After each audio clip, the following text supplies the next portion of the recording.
una persona que tiene un excelente crédito y que tiene 12 meses o 24 meses de reservas adicionales al pago de su cuota inicial más su gasto de cierre, puede comprar una propiedad sin presentar información de sus ingresos o su trabajo.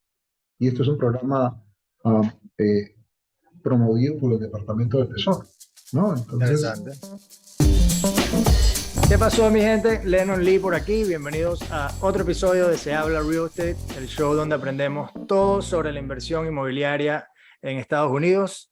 En cada episodio, de la mano de inversionistas y profesionales de la industria exitosos, nos encargamos de explorar las distintas avenidas y las distintas estrategias para invertir mejor en los Estados Unidos.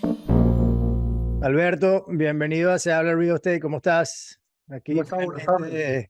finalmente pudimos coordinar. Un gusto conocerte y tenerte acá en el programa. Cuéntame, ¿cómo andas y quién es Alberto Quiroz? ¿Cómo está, cómo se encuentra hoy en día y cuál es el enfoque actual? Bien, bien. Yo llegué a este país hace como 25 años más o menos. Estoy trabajando de real estate, en la industria de finanzas de real estate, como voy a cumplir en abril 20 años trabajando en esto.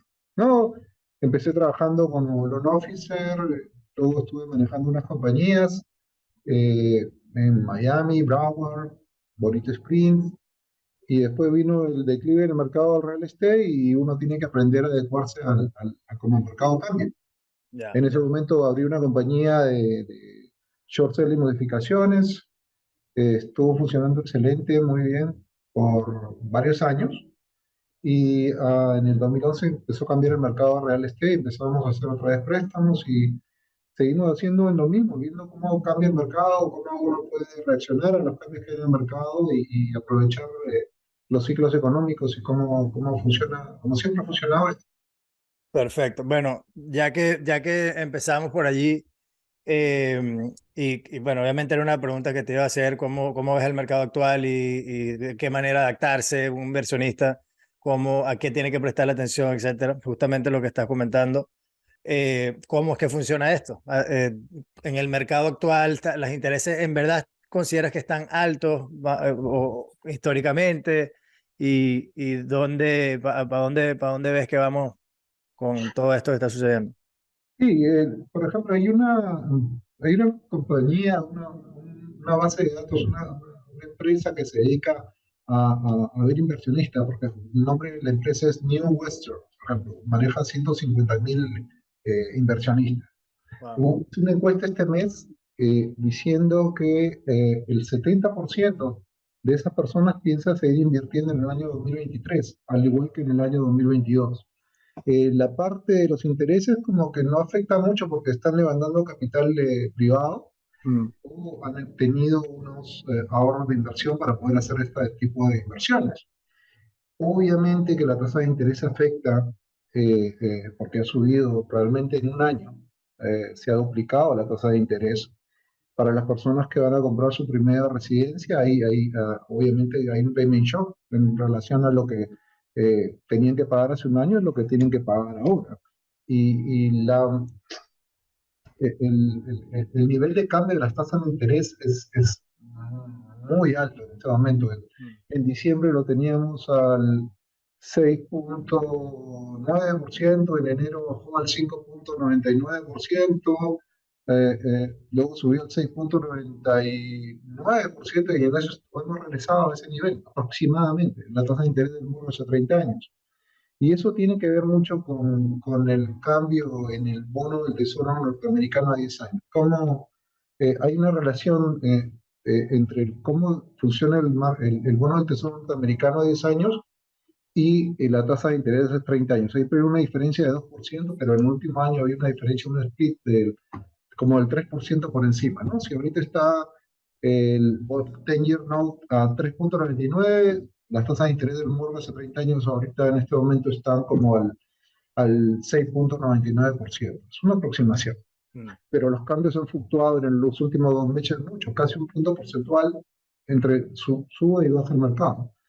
Y lo que teníamos hace un año eran tasas de interés al 3,5, ahorita estamos llegando al 7, o sea, básicamente se han duplicado las tasas de interés. Pero hay muchas personas invirtiendo en el mercado de real estate porque ven que es un mercado de transición. Hay una transición, globalmente hay una situación de inestabilidad política. Cuando hay una situación de inestabilidad política, la gente tiene tendencia a invertir en hard assets, ¿no? Claro. Eh, gold, real estate y stocks. Stocks respaldados por lo que son book value, que son assets, hard assets, ¿no? Edificios, cosas por el estilo. Claro. Y eso es una tendencia que ha ido en aumento. Por ejemplo, las propiedades que están más de 1,5 millones, la gente está comprando cash. O sea, está saliendo de out of the grid, como dicen los americanos, que están tratando de poner sus assets y cubriéndose de cualquier cambio que pueda haber en los próximos 10 años, ¿no? Ya. Hay muchos cambios políticos y que están influyendo en eso para que haya más inversiones en real estate. El, el Estado está haciendo unos cambios también para incentivar que la gente vaya a comprar más real estate. Por ejemplo, este mes el Mortgage Insurance Premium del FHA va a bajar el costo del Mortgage Insurance de 0,85 a 0,55. Hay un ahorro ahí en el pago mensual de las personas que quieren comprar por primera vez. Eh, También el Departamento del Tesoro ha creado un programa especial que no tiene nada que ver con FHA ni los conventional loans que Fannie Mae o Freddie Mac, y han vuelto a crear lo que se denomina el ALTE que existía antes. Mejor dicho, una persona que tiene un excelente crédito y que tiene 12 meses o 24 meses de reservas adicionales al pago de su cuota inicial más su gasto de cierre, puede comprar una propiedad sin presentar información de sus ingresos o su trabajo. Y esto es un programa ah, eh, promovido por el Departamento del Tesoro, ¿no? Entonces, Interesante. cosa que no se podía hacer hasta hace poco porque cuando entró la debacle del 2008 crearon una ley que se llama el Dodd-Frank, y ese Dodd-Frank tenías que tú tener la habilidad de pagar las propiedades, ¿no? Claro. Como, este programa es nuevo, novedoso y funciona, ¿no? La gente puede sacar, por ejemplo, si quieres refinanciar y necesitas cash, puedes sacar hasta el 70% de valor de tu propiedad y no tienes que presentar ingresos. La relación no tiene que ver nada la relación de tus ingresos y gastos para poder calificar a eso. Y el dinero que vas a sacar de ahí para poder hacer una inversión, puedes utilizarlo y te dan una tasa de interés del 9%, por ejemplo, 9,375%. Y en vez de utilizar el dinero a hacer un hard money, pues puedes sacar el dinero ahí y invertirlo en otra propiedad de real estate. Claro. Que bueno, que es lo que una fórmula que ha funcionado toda la vida, ¿no? Si, obviamente, si se compra bien y tiene una buena propiedad con buen equity, eh, la idea pues es utilizar estas opciones de refinanciamiento para ir creciendo un portafolio Así de es, manera un sí. poquito más Y segura. el cash flow que te genere, ¿no? Las Ya. rentas han estado en subida en los últimos 2 años. Los últimos 6 meses han bajado un poco, pero acá por ejemplo, acá en Florida, en Miami, que Miami, Broward, Palm Beach, solo han bajado como el 1%. No se ha sentido casi nada, ¿no? El cambio que ha habido en los últimos 6 meses. Claro. Esto incentiva a la gente para que pueda invertir más, comprar más propiedades y hacer eso, hacer portafolios para poder invertir. Sí, yo creo que, bueno, sin duda, de verdad que de alguna manera, como dices tú, la gente ha continuado invirtiendo y más en tiempos de incertidumbre. Depende en real estate siempre depende porque hay muchas maneras de invertir, muchas maneras digamos, acceder al mercado como inversionista, pero a nivel general, cuando hablamos de un inversionista de real estate, es cualquier persona, digamos, que compre una propiedad de renta. Ujú. Sí, definitivamente lo siguen viendo, como dices tú, como un buen asset para estas etapas de transición, ¿no? Y que no está esa sensación que hubo cuando pasó la crisis pues, en el 2008, que justamente era la gente corriendo hacia el otro lado del real estate, porque, bueno, obviamente, pues creo que había una falta de entendimiento, como casi siempre en el mercado, del problema fundamental de, de, de, de estas crisis, pero el que no lo hizo y el que más bien se metió en el mercado en esos momentos aprovechó las oportunidades como siempre pasa, ¿no? Sí, claro, en el 2011, por ejemplo, yo hacía short sales en la compañía que hemos creado con un compañero, otra persona en Weston, Florida. Tuve una oficina ahí 8 años y hay una persona que hicieron short sale y compró las propiedades por $250.000 y ahorita están más de 1.250.000 dólares. Es Increíble. una cosa que aprovechar el mercado, pero hay que saber en qué momento el mercado está en el punto más bajo para poder entrar.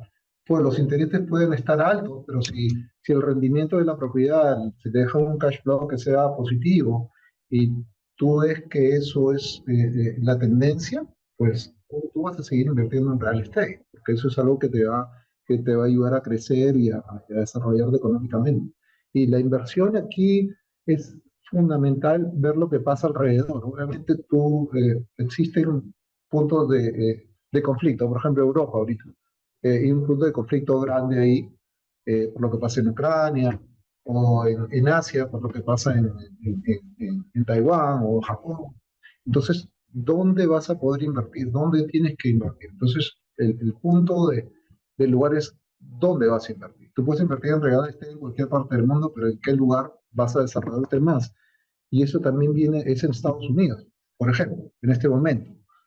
Pero también en qué estado vas a invertir. Claro.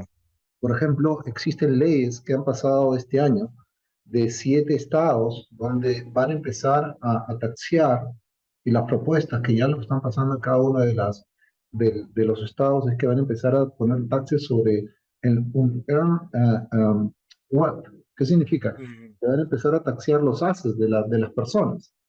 Entonces, hay que alejarse de esos estados que van a pasar esa norma y irse a trabajar en los estados, por ejemplo en la Florida, que no tiene taxes estatales, no se pagan taxes estatales. Hay una gran diferencia en eso cuando vas a hacer una inversión. O sea, alejarse de los estados como California y New York, donde tienen los taxes muy altos y están haciendo estas propuestas que van a afectar el cash flow que te va a dejar una inversión en esos estados. Y obviamente, Totalmente. si te da estas leyes, pues más personas van a seguir viniendo acá a la Florida. Por ejemplo, Brickell en Miami se ha convertido en el nuevo New York, en el nuevo Manhattan, porque la gente que ha llegado, han llegado en los últimos 3 años más de 10.000 millonarios que están invirtiendo en la Florida. Hay hedge fund managers, Goldman Sachs han mandado una división a Palm Beach, se están saliendo de compañías grandes como en New Jersey y en otros lugares que están viniendo acá y el sur de la Florida es un lugar para invertir excelente y está demostrando que es así, las tasas de interés suben, es un lugar muy fuerte para poder invertir.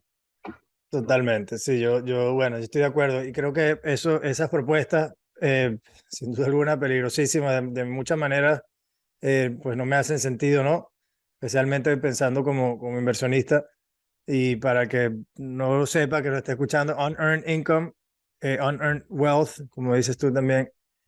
Básicamente, si compras, y tú me dirás, obviamente, si esto es lo que estaba hablando, pero estas propuestas donde tú haces una inversión, sea desde en el stock market o por una propiedad y la propiedad sube de valor, la compraste en $100.000 y subió de valor a $200.000 y no la has vendido, simplemente sabes que subió de valor, te hacen un appraisal, si vale 200, te has ganado $100.000.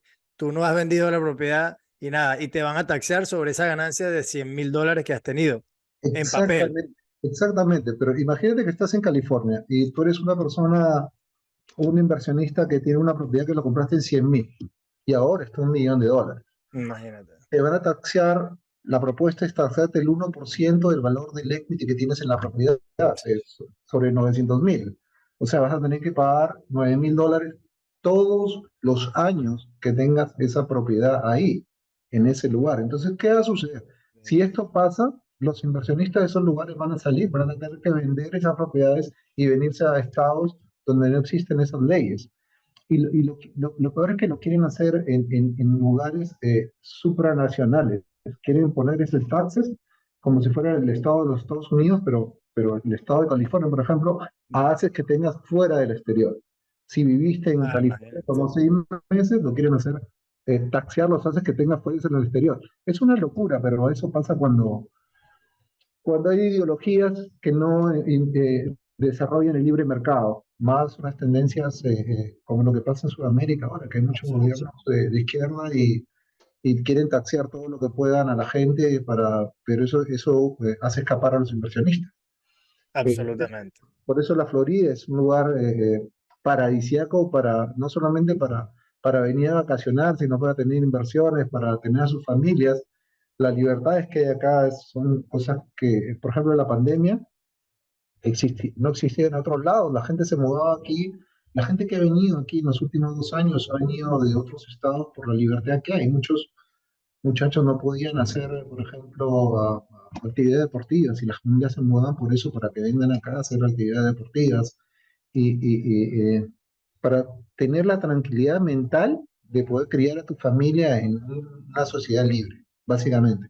Sí, yo creo que, y estoy totalmente de acuerdo contigo, creo que pues nosotros y todos los que nos están escuchando, que casi todos, que seguramente pues somos latinoamericanos o hispanos, eh, entendemos un poco más y sentimos de verdad o tenemos, mejor dicho, esa sensación de miedo o peligro, por lo menos, bueno, y voy a hablar por mí mismo, viniendo también de Venezuela, cuando empiezo a ver todo esto, y sin entrar en política ni mucho menos, pero de verdad que ya más allá de la política, a nivel cultural, lo que está sucediendo acá en Estados Unidos y particularmente en estados como California, Nueva York, en ciertos estados, es preocupante y el mismo americano se ha empezado a dar cuenta, como dices tú, van perdiendo sus libertades, especialmente cuando sucedió todo lo de la pandemia y por ahí pues se agarraron para poner, digamos, más mano dura y más taxis, más cosas para el control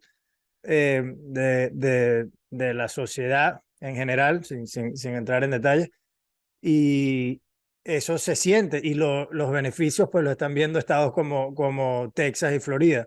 No es por casualidad, es lo que digo, y le hablo mucho como inversionista, no es por casualidad y no debería ser por casualidad tampoco que nosotros deberíamos estar buscando, interesados en identificar estos estados que justamente van a tener esa libertad, porque al final del día una inversión de real estate, los números son los números, pero está todo basado también en una parte más macro, ¿no? En demográfica, en movimiento de personas, dónde se están moviendo los trabajos, las compañías, etcétera. Y eso viene impulsado por lo más básico que nosotros conocemos, es mira, dónde se siente mejor la gente. Y eso es lo que ha pasado. Absolutamente. Las cantidades de gente que está llegando a Sudamérica y ahora ya empezaron a llegar de Brasil, de todos los lugares, es por este cambio que hay político en Sudamérica, básicamente. Están entrando, están llegando y tratando de mantener sus capitales, porque los capitales manteniéndose en sus monedas locales han perdido de valor. El tipo de cambio es importantísimo cuando vas a hacer una inversión. Por ejemplo, si tú cambias en cualquier moneda $500,000 y vienes acá a invertir a Estados Unidos, eh, tu moneda va a mantener el valor Claro. porque cambiaste a dólares y no va a perder el valor cuando tú estás devaluando. Así no suba un solo centavo la propiedad que tú vayas a comprar, que tú compraste una propiedad de 500,000, cuando vayas a hacer el cambio a tu moneda donde tú ganaste el dinero, y veas que está ganando como un 10% o cualquier devaluación que haya sido, es un 10% de retorno en tu inversión adicional a lo que puedas sacar a la propiedad, o que haya aumentado de valor, o lo que puedes sacar también de tu cash flows que puedas tenerlo mensualmente. Ese es un Absolutamente. plus para las inversiones que vienen de Sudamérica. La tendencia es que por los problemas que hay en Europa, en los próximos 2 años los capitales que salgan de Europa van a ser masivos, Mm. masivos. Cada vez que ha habido una guerra, lugares donde hay eh, Inestabilidad. inestabilidad, los capitales salen. Lo sucedió en la Primera Guerra Mundial, sucedió en la Segunda Guerra Mundial. Aquí en la Primera Guerra Mundial, los capitales que venían de Europa hicieron los fabulosos 20, porque cuando terminó la Segunda Guerra Mundial, todos los capitales venían acá para asegurarse que estuvieran libres, porque por lo que sucede. Tú nunca dejas tu capital donde están tirando bombas, por ejemplo. Sí, no, bueno, Y eso está pasando ahorita en este momento. Europa está pasando por una crisis que no vista desde la Primera Guerra Mundial, la Segunda Guerra Mundial, económicamente está mal. Te pongo un ejemplo. Por ejemplo, tú has escuchado hablar de Inglaterra, la ministra Liz Truss, que duró un mes, 50 días en el poder. ¿Ok? sí, correcto. Ok, esa persona entró con una política de bajar los taxes, pero endeudarse más dinero. Y eso hizo que el gobierno agarre y trate de emitir bonos ingleses para poder cubrir esos impuestos que iban a bajar. Esto desestabilizó todos los planes de retiro. Estuvieron a 72 horas de quebrar todos los planes de retiro de Inglaterra si el Banco Central inglés no interviene. ¿Por qué? Porque en el año 2014 ellos empezaron a emitir bonos de interés negativo. Entonces, todos los planes de retiro tienen en sus cuentas esos bonos de interés negativo. Entonces, cuando hay un pequeño cambio en estabilidad, los que tienen los préstamos que son de garantía de esos bonos piden más colateral. Entonces, eso hizo que estuvieran a 72 horas de perderse los planes de retiro de Inglaterra. Lo mismo existe en Alemania y en Francia. Tú te has dado cuenta que después de eso empezaron ya todos los países a enviar más armamento a Ucrania, por ejemplo. Todos los Sí. países. ¿Por Ah, qué? sí, sí, claro, ha sido un apoyo que ya no era más defensivo, sino ya ofensivo, Más lo llaman. ofensivo. ¿Por Sí, qué? Porque tú estás a punto de quebrar, tú tienes que buscar un enemigo externo. Y claro. entonces para decir, "Oye, mire, eso pasó porque tuvimos una guerra, por ejemplo, ¿no? Entonces hay un incentivo adicional a que eso suceda. Y lo más probable es que sí suceda en los próximos 24 meses una situación política y belicosa que lleve a que los fondos de Europa lleguen más a Estados Unidos. Y eso va a hacer que una nueva etapa de las inversiones acá, no solamente estoy hablando de real estate, todo lo que sean ah, ah, hard assets, van a tener un desarrollo profundo en los próximos 2 años aquí en los Estados Unidos. Lo que es real estate, lo que es gold, y lo que oro, y lo que son stocks, blue Ya. chips en inicio, pero son cuando hay una transición, cuando esto sucede, siempre busca que son los assets que son tangibles. Y eso es lo que generalmente está pasando, y por eso tú ves que las propiedades de más de $1,5 millones, la gente lo está pagando cash, está viniendo a invertir, está sacando su dinero de sus países y está invirtiendo en real estate. ¿Por qué? Para pasar esa transición que va a venir y esa es la tendencia que hay. Bueno, perfecto. Creo que gracias por esa explicación. Creo que queda bastante claro un panorama del mercado actual a nivel global incluso, que al final pues yo también creo firmemente que va a fluir para Estados Unidos y va a ayudar muchísimo el mercado, bueno, hablando obviamente ya de real estate particularmente, y siempre ha sido interesante, ¿no? Y también, bueno, identificar esos mercados que van a recibir ese influx de capital, que típicamente, pues, el sur de la Florida es uno de los más beneficiados en ese sentido. Absolutamente, absolutamente. El sur de la Florida, eh, los estados, tú lo mencionaste, Texas y la Florida son dos estados donde los capitales grados. Ambos no tienen impuestos estatales y eso ayuda mucho a que el retorno a la inversión de cualquier cosa que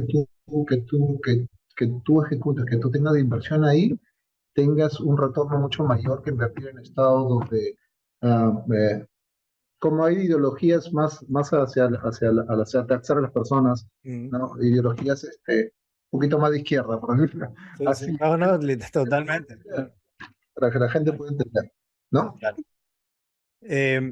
Ya, bueno, cambiando un poco el tema a una parte un poquito más básica de la parte de hipotecas. Una palabra que se utiliza mucho es, mira, tenemos que hacer el underwriting, ¿no? Para muchos inversionistas o compradores nuevos, no saben, primero no saben qué es necesariamente esa palabra y cómo se ve ese proceso desde el lado, por lo menos en Trust Lending, cómo se ve el proceso de underwriting para, para el tipo de productos que ustedes hacen. O sea, bueno, si tienen distintos, si ese proceso varía, depende del tipo de producto o no. Absolutamente varía por política de la compañía. Ya. Por ejemplo, nosotros tenemos una cosa que se llama el upfront underwriting. Los bancos antes que llegue, el underwriter es la persona que tiene la decisión de darte el préstamo o no. Y hay como hay una cortina entre lo que es el loan officer, lo que es el cliente, lo que son los procesadores internos y el underwriter. El underwriter es el analista de riesgo hipotecario, el que va a decidir si te van a entregar un préstamo o no te van a entregar un préstamo. Ese analista, lo normal es que analice cuando tenga toda la información, el income de la persona. Hay cuatro cosas que analizan para darte un préstamo: el income, el crédito, los assets y el colateral. Cuatro cosas, el tipo de propiedad. Y el underwriter analiza esas cuatro cosas. Los bancos regulares esperan como unos 20 días, 15 a 20 días, a que un underwriter tenga toda esa información. Nosotros en Trust Lending tenemos una cosa totalmente diferente. Nosotros tenemos una cosa que se llama el upfront underwriting. La primera persona que ve la documentación es un underwriter y te da las condiciones. Entonces, en vez de esperar 20 días a tener un conditional approval, Ya. en Trust Lending tenemos ese conditional approval después de 72 horas. 72 horas que son 3 business days. O sea, Claro. 72 horas después de obtener toda la documentación básica, que son el ingreso de la persona, el crédito de la persona y los assets que tenga la persona. Teniendo eso, pues es mucho más fácil trabajar. ¿Por qué? Porque mientras tú estás esperando que llegue el appraisal, que dura como una semana, tú ya puedes tener todas las condiciones listas de la persona antes, esperando que llegue el appraisal y el trabajo de título, y en ese momento puedes cerrar yo he cerrado en 15 días. Eso es el promedio que nosotros cerramos, son 15, 20, 25 días, y esa es la diferencia entre un lender regular y como le decían, como un beauty lender. Yo he tenido la oportunidad de trabajar en varias compañías de real estate, y de todas las que conozco, solamente dos compañías tienen eso establecido desde el inicio, o sea, por diseño desde el inicio. Una es una compañía que es como el Google del mortgage, que se llama Mobile Mortgage, y la otra es Top Lending, que es los únicos que conozco, que realmente, por eso puse mi licencia aquí, por eso trabajo aquí con ellos, porque son, específicamente en el mercado latino, y son algo totalmente diferente. Es como un beauty bank, es una cosa así, destinada exclusivamente para el mercado latino. Entonces, las personas que llegan acá encuentran los offices que te hablan en español, tú puedes conversar con ellos, decirles qué es lo que ellos quieren hacer. A nosotros analizamos eso y podemos decir, ok, con esto hay dos formas de hacer un análisis. Tú puedes decir de lo más simple a lo más complejo, o de lo más complejo a lo más simple. Entonces la gente viene acá a nosotros por esa ayuda, y nosotros le podemos decir lo que puede hacer basado en lo que tiene o con la proyección de lo que podría tener. Ok. De acá a este año, por ejemplo, si presentan los taxes estos 3 meses, y tienen una tendencia a que han tenido más ingresos, pues podemos utilizar eso para poder calificar a una persona que no podía hacerlo en diciembre. Ahora puede hacerlo ahora, ¿no? Son tendencias, son cosas. De qué manera este proceso, como dices tú, bueno, que en Trust Lending obviamente es diferente, un poco diferente al banco tradicional, qué tanta flexibilidad tiene Trust Lending como prestamista para, digamos, jugar con las distintas métricas y aprobar distintos préstamos? Es decir, la razón de mi pregunta es, ¿pueden ustedes decidir, mira, prestar dinero si a una persona sin correrle crédito, sin hacer nada, y eso solamente depende de ustedes, o tienen algún control ya por encima, digamos, a nivel legal, sea del gobierno o lo que sea, como que mira, no puedes hacer estas cosas, esto sí, o sea, más o menos cómo Hay, funciona eso. hay varios tipos de ley. Por ejemplo, cuando tú viene una persona a comprar por primera vez, es su primera propiedad, o no, van a comprar una second home, o su primera propiedad de inversión. Tú Okay. lo asesoras dependiendo de esas situaciones y tratas de ver si entra en los parámetros de por ejemplo, la mejor tasa de interés que pueda dar el mercado en este momento, que es un full doc, que tiene toda la documentación para poder hacer. ¿Ok?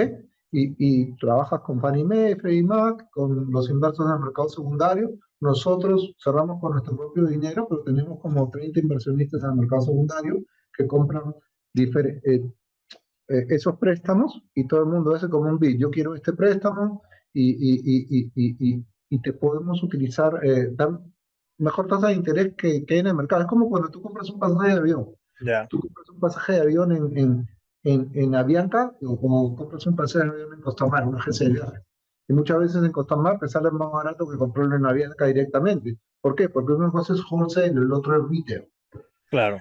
Entonces, nosotros somos el wholesale, somos un lender que tiene muchos inversionistas. Y entonces cuando llega una persona, primero tratamos de ponerlo dentro del parámetro de, por ejemplo, la mejor de la tasa de interés más baja. Pero si, por ejemplo, no tiene income, podemos utilizar ese programa que te dije al inicio, un programa creado por el Departamento de Tesoro donde no requieren ¿Cómo es que es income. el nombre del programa? Disculpa. Eso es O más o menos. eso se llama, es un non-qualified mortgage, Ok. y es se llama community. Ya, ya. Se asimila un poco más a lo que sería un préstamo en una propiedad, digamos, comercial, ¿no? De una inversión comercial donde es más enfoque en el asset que en la persona como tal, Claro, ¿no?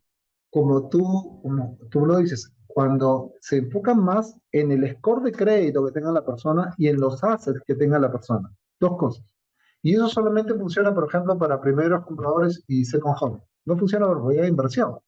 Pero hay unos programas similares de propiedad de inversión donde no te piden el income, por ejemplo, los Harmony Lenders. Mm. Hay Harmony Lenders que no te piden el income, nada, solamente se basan en que tú des un buen down payment y le gusta el colateral y sobre esa colateral te hacen un préstamo a una determinada tasa de interés que puede estar el 10,5, 11%, por decirlo.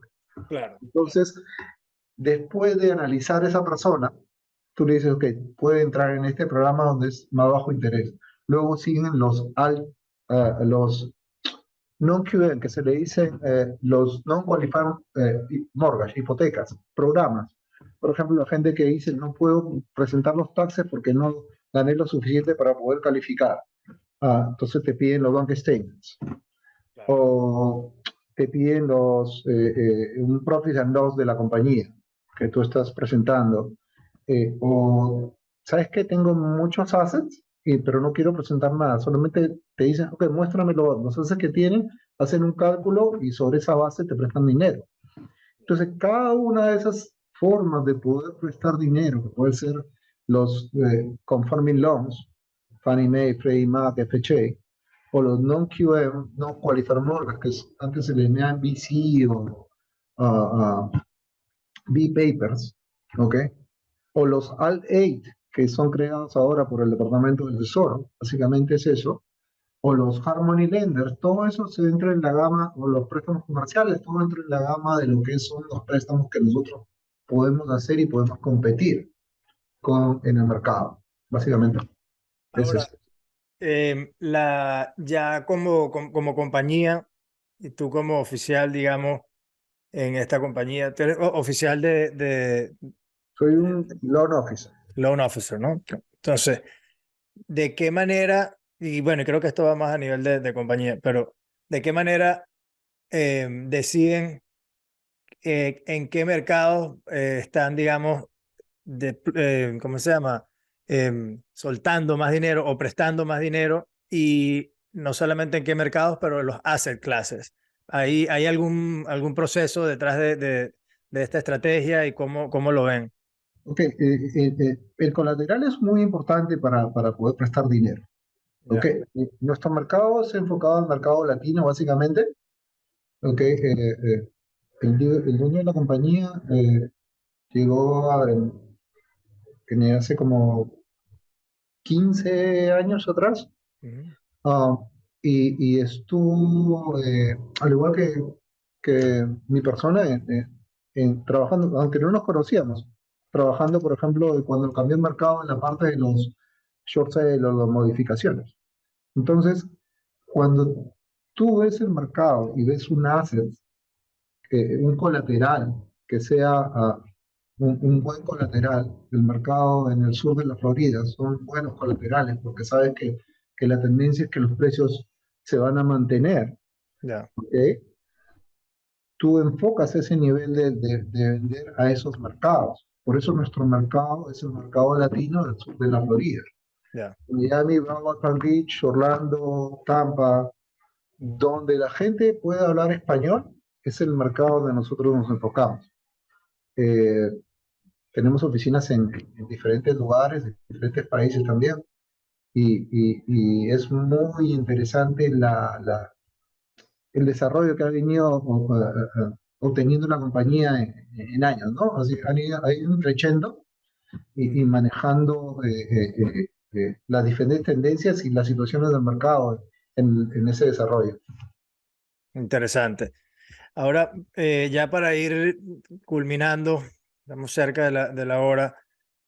Una pregunta que se me ocurrió fue cuando entramos en un proceso como inversionista o como comprador, digamos, cuando entras en un proceso de préstamos, obviamente siempre le estamos prestando atención bueno, a la propiedad como tal, a la inversión, el cash flow, etcétera, pero típicamente no nos preocupamos tanto por la parte legal, no solamente a nivel transaccional de la propiedad que estés comprando, sino las cláusulas legales también que van detrás de estas hipotecas. Y bueno, como ¿Tá? supongo, pues pueden variar obviamente en un préstamo residencial versus comercial, etcétera, pero a nivel general, ¿qué red flags, o mejor, no necesariamente red flags, porque son cosas que están allí, pero em, ¿a qué debemos prestarle atención en el proceso legal o en la parte legal? ¿Qué detallitos son algunos que tú crees que la gente no le presta mucha atención? Y obviamente asociado a la parte hipotecaria, del préstamo que Sí, recibe. por supuesto. Cuando tú vas a hacer una operación de real estate, tienes que estar respaldado por una buena compañía de títulos Mm. que tenga abogado de real estate. Eso es lo primero. ¿Ok? Ya. Um, ¿Por qué? Porque cuando tú vas a hacer este tipo de transacciones, ¿ok? Tienes que tener mucho cuidado de lo que son los lien search, los title search, la Ok. búsqueda de quién es la cadena de dueños que ha tenido la propiedad y las deudas que ha tenido la propiedad, enfocándome en la parte solamente del colateral, Ya. ¿no? Entonces, cuando tú tienes eso, siempre se presentan situaciones que tienen que ver a lo mejor cómo fue el registro legal de una propiedad o una transición entre un cambio de una propiedad, por ejemplo, que fue una casa y fue transferida, por ejemplo, fue convertida a un condominio porque fue dividida en dos y al final esa propiedad le dieron dos identificaciones. Entonces tú tienes que ver el aparato legal sobre esas situaciones. Te pongo un caso, ¿no? Entonces tú puedes poner esa propiedad como un colateral, la mitad de la propiedad. Claro. Cuando ya se hizo la operación, se convirtió esta propiedad en un condominio, aunque sea, cambiaron la estructura legal de la propiedad, la dividieron en dos, hicieron dos propiedades ahí. Entonces tú tienes que ver y analizar si eso es factible de hacerlo, está legalmente construido, tiene todos los permisos, tiene el certificado de ocupación respectivo para poder hacerlo. Todas esas cosas hay que verlo en el punto legal. Y para eso tiene que estar respaldado siempre de una buena compañía de real estate que tenga un respaldo en abogados que se encargue solamente de la parte de real estate. Solamente abogados de real estate. Yo conozco compañías buenísimas, bueno, en Puesto conozco excelentes compañías de abogados de real estate que tienen compañías de título. Claro, claro. También tienen eso es muy Claro, importante. pero desde el lado, digamos, desde el lado de ustedes, como siendo como el prestamista como tal, Ujú. em, también en la parte del underwriting, ¿incluye esto o el underwriting es enfocado nada más en el cliente y en el colateral y no necesariamente? O sea, yo creo que el motivo de mi pregunta es, como prestamistas también, Ah, ¿qué cláusulas legales tienen ustedes para, obviamente, protegerse y de ujú. qué manera las pueden ejecutar? ¿No? Bueno, o sea, Mira, ya alguien compró y dentro de 5 años o no sé, whatever, algo pasó y el banco o ustedes como prestan ejecutan instrumento legal. oh, Hay algo claro. de algunas cosas como esas que Cuando tú, cuando tú vas a cerrar una operación de real estate, firmas dos documentos al cierre. mm, Uno es la nota y otro es el mortgage. La ok, nota es como un promissory note. Tú lo puedes transferir. Yo compro esta nota, lo vendo a alguien a esa nota y luego transfiero a quién le voy a pagar ya, el mortgage. ¿Ok? A quién le voy a pagar es dependiendo de quién tiene esa nota. Pero la hipoteca, el instrumento en el cual pones la propiedad como el colateral es el mortgage. Si alguien deja de pagar, por ejemplo, una cuota de la hipoteca, ujú, tú ejecutas esa propiedad, tú como dueño, el que tenga dueño de la nota, ejecuta eso como respaldo al no pago. Por ejemplo, deja de pagar unos 2, 3 meses, empieza una operación legal de foreclosure y claro, en ese momento tú lo puedes hacer. Ahora, dependiendo también quién sea el dueño de la propiedad. Por ejemplo, si tú le vas a hacer a una persona un primary residence, un foreclosure le vas a quitar la propiedad porque no pagó, mm, ¿ok? Es mucho más fácil hacerlo a una corporación, alguien que cerró a nombre de una corporación, que hacerlo a nombre de una persona que es su primary residence. ya, Por eso cuando se presta dinero como un Harmony Lender, la mayoría de todos los que prestamos dinero ejecutamos a una corporación, porque no es un plan de red y tú puedes ejecutar eso fácilmente. Eso es, en ok, términos legales, lo que debería hacer cualquier lente para protegerse, ¿no? En interesante. estos casos. Ya. Bueno, Alberto, para finalizar, ¿algún, ¿se te ocurre algún consejo popular que lo escuchas pues dar en el día a día en tu industria Ujú. con el cual no necesariamente estás de acuerdo, Um, por casualidad? Mucha gente piensa que cuando la gente dice los realtos, por ejemplo, hay una perspectiva de los realtos, que dice, no, yo voy a aceptar una persona que tiene una aprobación de un conventional loan, un préstamo que voy a vender a Fannie Mae o a Freddie Mac. Y luego dice, no, yo voy y te ponen la misma oferta con la misma aprobación de un FHA y no quieren aprobarse prefieren obtener la parte de la aprobación de un conventional loan. Mm, Eso es un mito, porque si tú haces un buen trabajo y entregas un desktop underwriting, que es una aprobación, que como si fuera un underwriting automatizado, ya, y es un buen trabajo, tiene el mismo valor una aprobación para un conventional loan que un FHA. En esa parte yo creo que existe un mito de todos los realtors de no querer aceptar las ofertas que tienen como una persona que tiene un FH como que un convention. Creo que esa es interesante. la parte creo que se vendería más casas si la gente pudiera entender que no importa que sea la aprobación de un FH o un convention, siempre y cuando esté bien trabajado y respaldado por un buen lender, una Claro, persona profesional que tenga experiencia en esto. Y cuando te digo profesional, realmente en la industria de las hipotecas, lo puedes aprender en 3 años. pero para decir que realmente tienes experiencia y saber, tienes que haber estado en la industria por lo menos 10 años. El Como todo, promedio, ¿no? el promedio de un loan officer en los Estados Unidos es 50 años. Es el promedio de edad. Sí, ¿Por qué? Porque tienes que saber muchas cosas. Tienes que saber de contabilidad, tienes que saber de finanzas, tienes que saber de psicología para hablar de los clientes, tienes que saber am, cómo es la situación de mercado y cómo aconsejar a cada cliente individualmente.